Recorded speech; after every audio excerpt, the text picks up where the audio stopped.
Hi, my name is Sherri Raftery, and I'd like to welcome you to Helping You Take Center Stage Public Speaking and Leadership Tips. Today, my guest is the Honorable Mayor Dan Rizzo. Please help me welcome my guest, Dan Rizzo. Sherri, it's good to see you. Always Thank a you for pleasure. coming. I know you have such a busy schedule, and I appreciate you taking the time. Happy to be here. So we're just going to go through questions and answers, and I'd like to ask you, where did you grow up? My life took little twists and turns. I was actually born in Revere, right on Proctor Ave. And then shortly after I was born, I think I was about 2 or 3 years old, my family moved. And I grew up most of my life in Woburn. Went through the Woburn public school system. But always maintained close friendships with people in Revere. I mean, most of my lifelong friends are from the city of Revere, ironically enough. You know, I had a great childhood. I enjoyed my friends in Woburn, and I had the great opportunity to spend summers here in Revere with family, relatives, and enjoy Revere Beach as so many other people did. So you must remember the rides, and tell us a little bit about that. What was that like for you? Sure, the Kelly's? rides were great. In fact, I was just talking to somebody, and I'm sure people that may be watching this, if they remember the bumper cars. Yes. I mean, that, in retrospect, was a form of child abuse. I mean, you would sit on these bumper cars with these metal poles behind you and slam into each other, and naturally your heads are hitting back on because the bumper cars would be going, they had this metal pole was connected to like an electrical grid or something that would move these cars around. Right. And it was really incredible. I mean, you know, by today's standards, I don't think they put anybody on those rides. But it was a great time that, you know, people from all over, not just Revere, but people across the whole region were able to come to Revere Beach and enjoy the rides. And in fact, something you may not know, a lot of these smaller homes that are just behind Revere Beach Boulevard at one time used to be summer cottages. People used to come and spend their summers here right at Revere Beach. And you look at it today, you'd think to yourself, did that really happen? But yes, in fact, it really did. Yeah. People would vacation here in the city of Revere. Wow, yeah, that's awesome. I was saying to my previous guest that I used to live on North Shore Road. I went to the Walcott School, and Mrs. Cook, Francine Cook, was my 4th grade teacher, and she'd walk us all down on Fridays. We'd all go to the bowling alley, and we'd go bowling every Friday. So that was pretty fun that we could just walk to the beach. Well, you know, I mean, everybody, I don't care where you are now, everybody for some reason passes through Revere and has stories to share about their time they spent here in the city, and oftentimes it centers around Revere Beach. So Yes.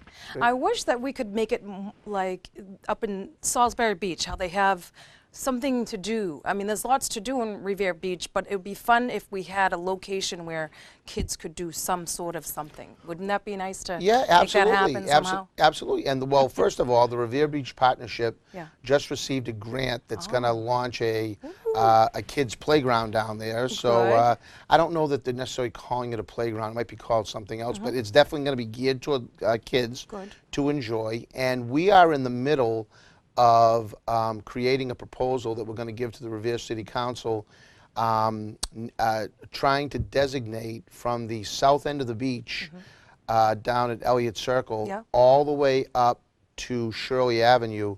We're going to call it a creative district where we'll zone to attract, you know, musicians, artists, galleries, things like that. That's going to, you know, give people a reason to come down to the beach. I like that. And so, you know, but, you know, we're absolutely still focused on restaurants, hotels, things that I think make a beach. You know, we went through that whole period of time when we had all the rides down there. Everyone enjoyed it. Everybody loved it. But, you know, we're looking for kind of a new renaissance down there. And so we're very aggressively moving in that direction. Right.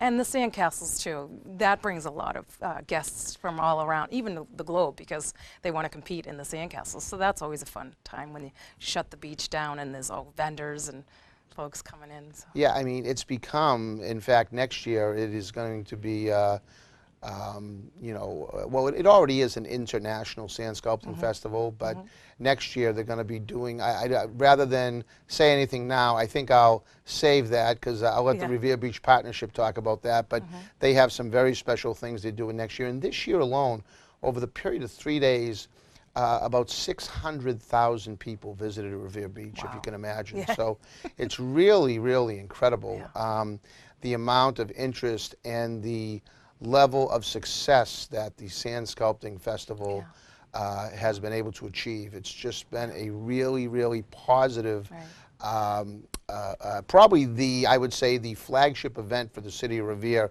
and will continue to be that way. Yeah, and congratulations to the committee that puts a great event on. It takes a lot of time and energy to be putting all that together. These are, for the most part, unpaid volunteers that are just there trying to raise money. I mean, that Sand Sculpting Festival costs about $400,000 to put on. So when you think of a bunch of volunteers essentially trying to raise that type of money, it is a really incredible job that they do, and it reflects so well on the city. Right, excellent.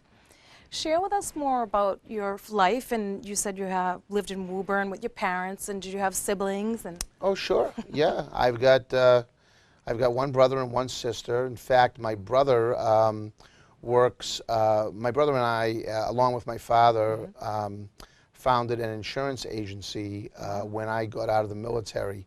And my brother, now that naturally, since I became mayor, since I've become mayor, he is running the agency. He's doing a great job. And he actually, I'm not going to disclose his age, but he decided to go out and have newborn twins just a couple years ago. So I'm a proud uncle of a little boy and a girl. And, but when you consider my oldest niece is 30 years old, and now my youngest niece and nephew are turning 3 in April. It's that's phenomenal. Yeah. So, like I like to say to him, better him than me. So, but it'd be like being a granddaddy. Yeah. But he's enjoying it, and he's loving fatherhood. It's the first time, he did not have children prior, so for him, he's waited a long time, and so he's thrilled. I mean, if he's not working, he's with the kids. So. That's awesome. Yeah. And speaking of kids, share about your kids. Yeah, I've got 2 adult boys, 127, 125. My oldest son bought his first house a couple years ago. He is a supervisor with the post office. Nice. And my youngest son just got out of the military about a year ago. He's currently working now. He'd like to eventually, join the fire department or police department, one or the other. But right now he's kind of in limbo. But he served 13 months overseas in Iraq. Wow. And so I'm very proud of him. He's doing well, and like any mother or father, you always try to help the kids, right, in whatever way you can. Right. So, absolutely. but they're good kids, I have to say. That's great. Never gave us an ounce of trouble. What are their names? Ryan and Nicholas. And did your son that went into the military, did he take after you? I hear that you were in the service too, right? For yes, six I years? spent 6 years in the Navy, and he's always wanted to go into the military. In fact, quite honestly, I thought he would have stayed longer than he did. But I don't know, I think if you serve over in Iraq or Afghanistan, it might taint that view of, maybe what he would have planned. I mean, it's not, listen, wartime in any venue is not easy.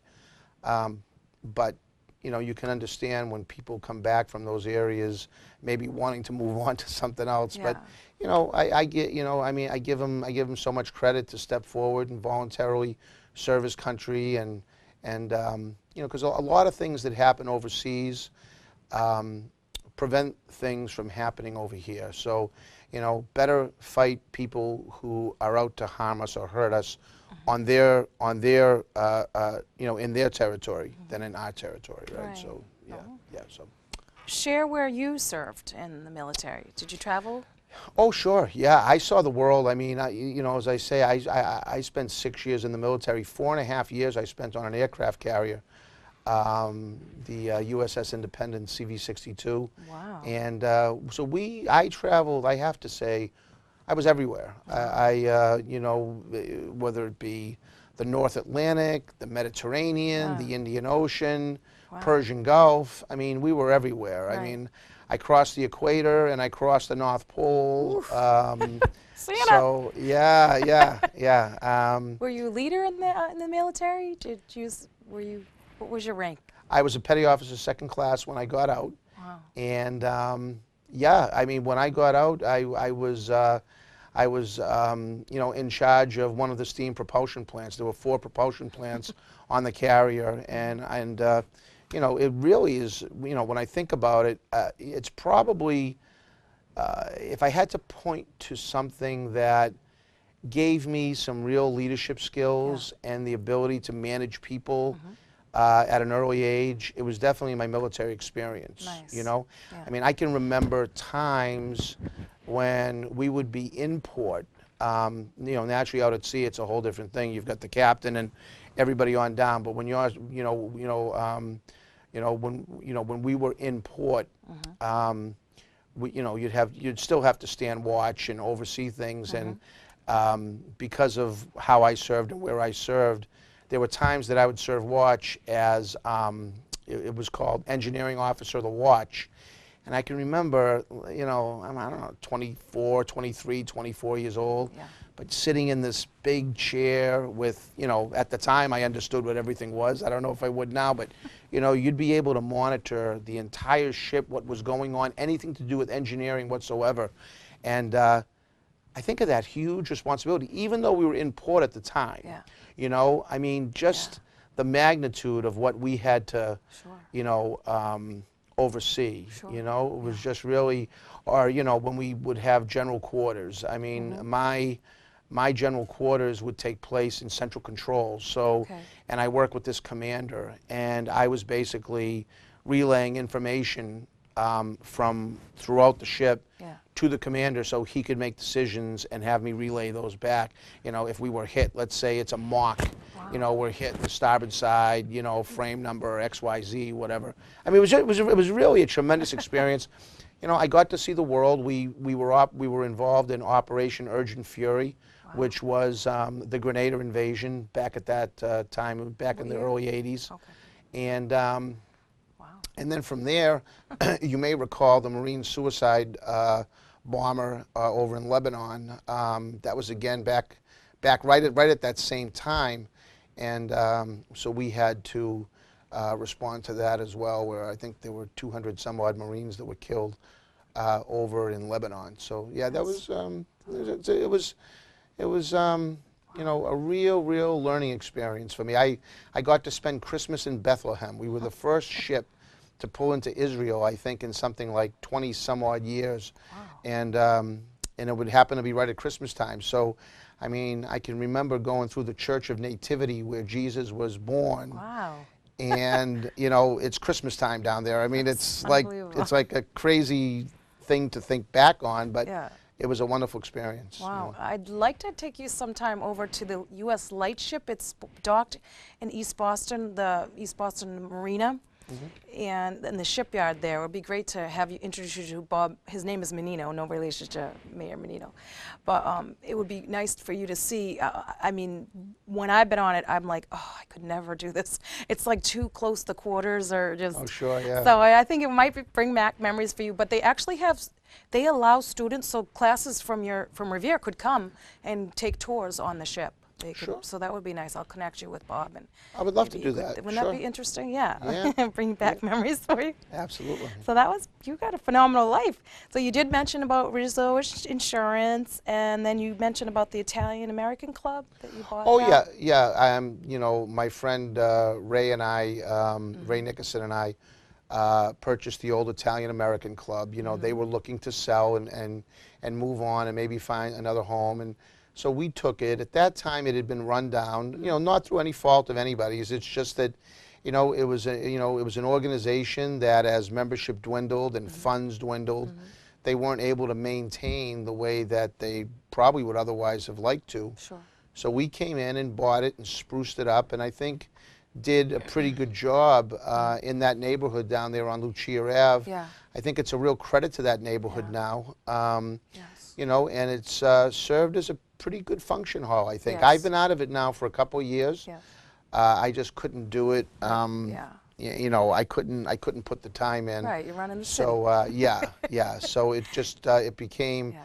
really prohibitive for me Right. to put any more between. I don't have. I mean, I don't have any time, just from the job I have now as mayor. You Right, know, so right. let alone. I mean, I'm Right. fortunate to have my brother that runs the insurance office, Right. and to have to put numerous hours in at a function hall, yeah. it just didn't make sense for me. But it's still running great, and we have a lot of functions there. It's so nice to be able to go there. And Yeah, so it's a beautiful spot. So yeah, you did good with the renovations.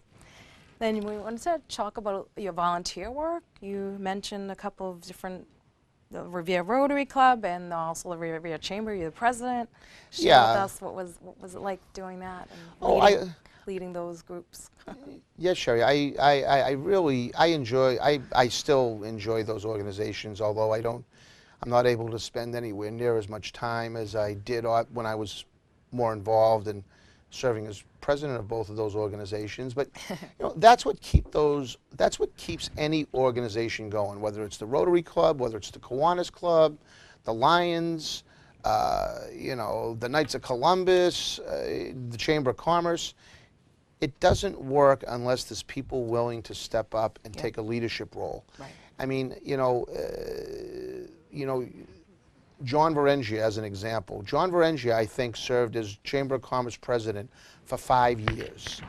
I mean, there comes a point that, you know, he says, look, I've got a CPA practice, I'm on the Board of Assessors, I can't do this anymore. Right. And so there's always got to be that person that's willing to step up. And fortunately, excuse me, we have had, I think we're in a pretty good role now with the Chamber, and I see, you know, kind of a renewed excitement surrounding the Chamber of Commerce. And you know, I'd like to think that part of that is because the city, my administration, takes the Chamber and our business community very, very seriously and knows how big a part of our progress that organization can be, as well as the other organizations. Because you know, I mean, these organizations that, you know, I was over, the Kiwanis Club had their annual Christmas party at the League for Special Needs, you know, and, you know, those kids, those families rely on events like that to add to their quality of life. And this is what these organizations and volunteers do. I'm a huge believer in volunteerism, and that's one of the reasons that we push so hard on our the last Saturday in April, our Revere Shines event here in the city of Revere, where we try to get as many people out of their homes and out helping clean up the city, doing our own version of spring cleaning. And we've been very fortunate. I mean, we get you know, last year, I think, in the rain, I think we had well over 400 people. The year before, we had possibly more than that. I mean, we were lucky with the weather at that point. But, you know, so again, I think it's great. Anything that we can do to mobilize people for the good of the community, for the good of our neighbors, is always a good thing. I agree with you. And you do a great job with that. Thank you, Sherri. So share with us something that we might not know about you. You might not know about me. Well, one thing that I don't think many people may know, although I have moments of flashback occasionally, but I had a real speech impediment when I was younger. I had to go to several years of speech therapy. Wow. And, you know, and even now, when I bump into people that have a speech impediment, you know, I want to say to them, you know, look, you can get help for this. I mean, there's a way you can address it, and there's nothing. I mean, there's nothing more. I don't know. I can remember, and I was a kid, and I can remember how I used to feel. I would agonize, thinking that I'd have to speak next, or I'd be called upon to answer a question, or it can really wear on your self-esteem. And but yeah, so I really had, you know, a tough go of it, but I was able to overcome it. And you know, as I say, you know, today there's just so many resources out Yeah. there for people for almost any type Mm-hmm. of, whether it be a speech impediment or, you know, other type of, you know, kind of debilitating situation where, Yeah. you know, it gives you maybe cause for concern. You can always get help, and Right. but that was very, very, yeah, and again, it's something, you know, that I don't think many people would know because, Yeah. you know, now I'm in a role as mayor, Yeah. certainly, that I have to speak all the time, Mm-hmm. and, You do a great job know. speaking a lot. Oh, well, thank you. You're a good speaker. Thank you, Excellent. Sherri. I just wanted to share that my mom was born with birth defects. She has a cleft lip and a cleft palate, so I understand what you're saying when having a speech impediment. I mean, she looked different too. A lot of kids made fun of her, even adults, her peers, and so she went through a lot of. It was really hard, and her back then it was tough. She had speech too, but there's still a lot of words that are tough for her to pronounce. So I understand what you're saying, and I have the passion for anyone who has speech impediment disability. So Yeah, thank you for yeah. sharing that. And I don't think that we would have known that if I didn't find that out from you. So thank you for sharing that. Well, 'Cause it thank you takes for the a- question, because yeah, it I takes a never lot really think about of stuff like courage that, you to know. share that because but I mean, and I had Tom Hankard on my show too, and he does stutter like pretty evidently, and he was gracious enough to also share that that's something that he lives with. He's so Yeah. that's something. And I think somebody else in his family also had stuttering. So, Yeah. but thank you Yeah. again. Thank you, and I know that was tough to share, but thank you. And maybe we can find out more about what you're doing now and what's next for you, what you're trying to accomplish. In Or terms of what we're doing here in the city, or what my personal could be goals and both. plans I are. definitely want to know what yours are. Yeah, so I mean, I really 2015. enjoy being mayor. I fully expect Yeah. to run for re-election. It's hard to believe that in January, I will have been mayor for 3 years, and I'll be going into, yeah, it's crazy. I don't know great. where the 3 years have gone. Yeah. But I'd like to think that we have accomplished quite a bit, and Yeah. that we have a lot of irons in the fire. Yeah. I mean, this recent tornado Yeah. set us back a little bit, Yeah. and I know it seems like eons ago, but it Yeah. was only 4 months ago, Right. and so, and it's prime months that we had wanted to do Yeah. a lot more work in our central business district. That really was one of the focal points that I laid out during my campaign for mayor, is I Right. wanted to revitalize Broadway, you know, like Yes. bringing down this parking garage Nice. and police station behind City Hall, and you know, freeing up another 50 parking spaces Yeah. that would make it more enticing for somebody to want to come downtown. You know, you may have noticed the police officers that we have walking the beat now. That was, you know, done, and we've implemented that to make people feel safe. I mean, as far as I'm concerned, it's always been safe to come down to Broadway, but I think Yeah. people had this feeling, Yeah. you know, sometimes kids that hang around and stuff like that. I mean, you know, but kids have always hung around. Yeah, I it's hung true. around when I was a kid, and the kids, it just perpetuates. And maybe the kids don't all look like they did back in the 70s and 80s and whatever, but, you know, they're still kids, Yeah. and they're all, you know, they're hanging Yeah. around and just, but we have now the police officers that move them along. Look, this isn't a place for you to hang around or stay. So, and we're going to continue to monitor that Yeah. and continue to grow that, you know, that piece of our community policing.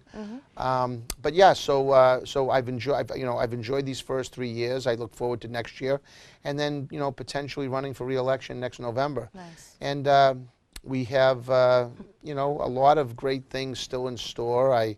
I was just notified prior to coming here and meeting with you that we're one of only 10 communities across Massachusetts that received a grant for the Transformative Development Initiative. Yay. So they're going to be helping us. Yeah. Congratulations. Yeah, yeah. Did you apply for that, or We applied for that. Okay, Yeah, good.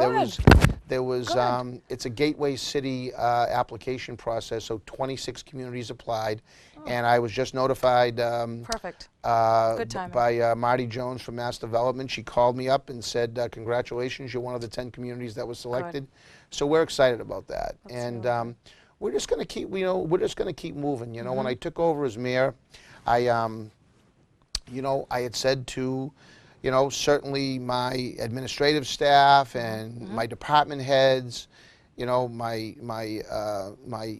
inner core, that I had planned on helping me move the administration along, that, I was committed to going 80, 85 miles an hour all the time, and that I expected everybody else to be going 85 or 90. Yeah. Not 55 or 60, because that just simply was not going to work. So, and I think people have taken that cue, and I've been fortunate. I mean, I've made some changes that I felt were necessary, and I think these changes I made have worked out tremendously. There were other people I kept in place because I felt as though they would buy in to my philosophy and my vision for the city, and so that seems to be working out pretty well. Very nice. And so we're just gonna, we're just gonna keep going. The thing that I want, I love talking to people that have this just complete faith in the future of this city, and people that are proud to call Revere their home. I mean, that energizes me beyond belief, and it just gives me more reason to be out there and really, not only as Chief Executive Officer of the city, but I also consider myself the Chief Marketing Officer. I mean, certainly I've got John Fester, who's my Economic Development Director. He does a terrific job. Yeah. And he's like a one-arm paper hanger, though. He doesn't even have an assistant. He's begging me in the budget to give him an assistant, and I'm trying to I'll be his assistant. use resources. Well, we'll be taking applications potentially after the next budget if we can get it through. But, so Yeah. I think we've assembled a very good team. Right. I think Revere, we've developed this motto, Revere on the Rise, Nice. and I think that people in Revere, those that have chosen to remain here in the city, or those who have chosen Revere as a place for them to live, and whether it's a place they're retiring to, whether it's a place they're going to raise their families, I think we're all going to be very, very happy we did so, because I just see bright things on the horizon. Right. Share with us a public speaking tip and then a leadership tip from the Mayor of Revere. Oh. Well, public speaking tip, I think one thing that you always have to remember is that there's nobody sitting listening to you who would be any less anxious or nervous than you are speaking, right? So, and the other thing, I think, if you just try to be conversational, and as if, if you're talking to 100 people, it's as if you're talking to one person. Right. Good. And try not to get caught up in the fact that there's multiple people in the room. You're talking to one person. It's that person in the far back that is in the last row. Nice. You're talking to them, and you're trying to help them understand what your point is. And if you're the one doing the speaking, you're going to know more about that topic than 90% of the people in the room. So you just have to have that. You just have to get yourself in that mindset that I have a story to share, and I want to share it with you. As far as leadership, that again, I mean, I could probably trace what I feel if, you were going to say that I had some leadership qualities or leadership skills. You do. I would trace those back potentially to my time in the military. But, I think one thing that has helped me a lot is I have faith in people. And, you have to trust. You have to, if you put good people in positions that you feel comfortable that they're going to be able to do well, then I think you need to let them do their job. If you have to have conversations down the road, if things don't go the way that you think they should be going, then you have a conversation, you figure out how you can improve upon what you have. But you got to give people some rope. You can't be over their shoulder looking and trying to see what they're writing on their emails, and trying to see, following them around. I am more of a person that judges a job by the results. If you do something, if I want this job done, this is what I want to accomplish today. If you get it done in 6 hours instead of 8, and those last couple of hours you're cleaning up or doing whatever it is you're doing, I'm not necessarily interested in that. I'm interested in the fact that you got the job done that I wanted to see happen. So I hope that was helpful. That was very helpful. Thank you. So I wanted to thank you for coming on my helping you take center stage, public speaking leadership tips, and I wanted to present this to you. It's 10 letters, The Stories of Americans Tell Their President by Eli Salslow. And what this is President every night reads 10 letters from people around the world that write to him. And then he tries to answer at least 3 of them each time. So I wanted to present this to you, and of course you know the question's coming, Mayor. What do I need to do? Turn the key to the city. You don't really have to answer that, but it's just something I like to say to you. Okay, so I wanted to thank you again for you. being a guest on my show. It's been awesome having you, learned a lot, and again, thank you. I hope to have you back. Hopefully we'll be a little lighter next time we come back. You got it. I'm with you. That's our New Year's resolution. Yeah, it is.